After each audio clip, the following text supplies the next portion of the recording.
Monstros do rio. Piranha.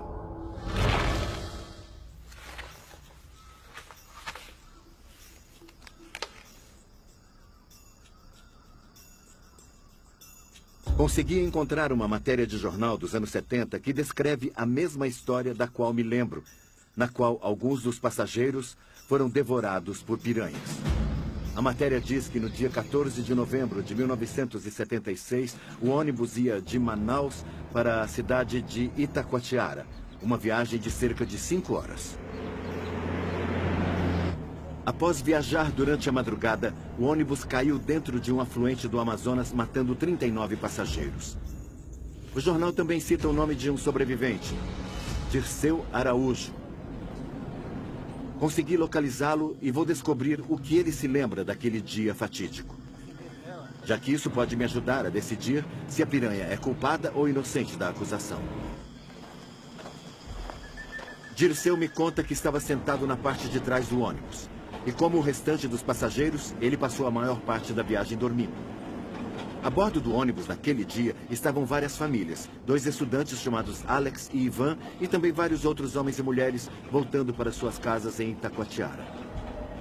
Não muito antes do acidente, o ônibus passou por uma vala e Dirceu acordou. Ele me conta que isso pode ter salvado sua vida. Então aqui é o lugar onde aconteceu o acidente? Nós viemos lá e caímos aqui. Muito bem, então foi neste exato local que o acidente aconteceu. O ônibus desceu por aqui e entrou no rio.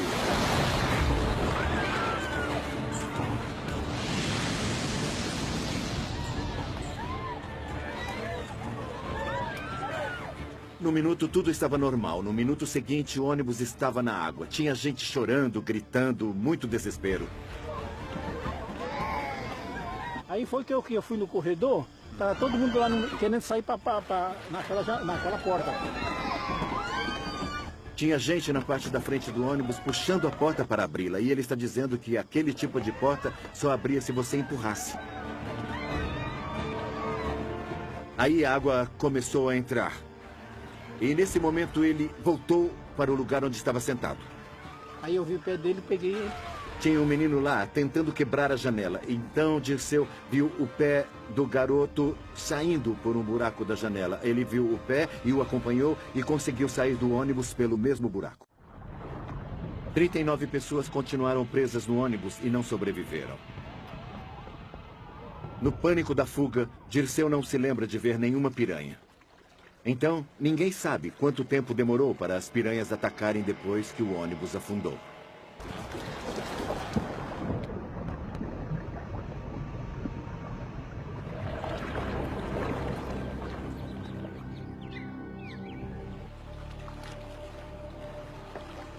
O impacto que as piranhas têm no corpo humano é nítido e pode ser chocante para alguns espectadores.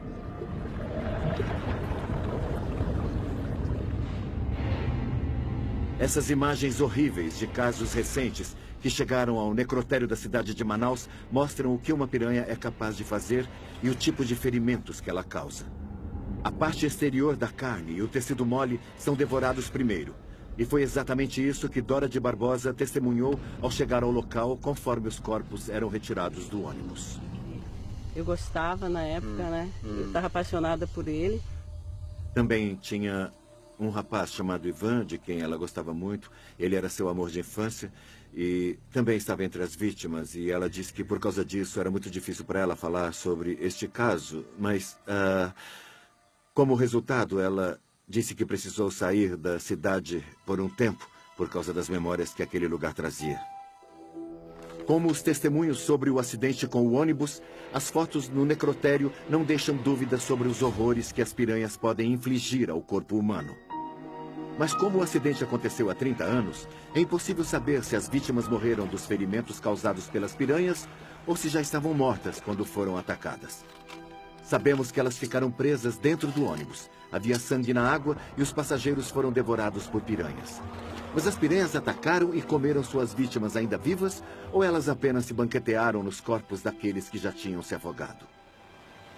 Embora eu tenha confirmado minha história do ônibus, o caso das piranhas continua em julgamento.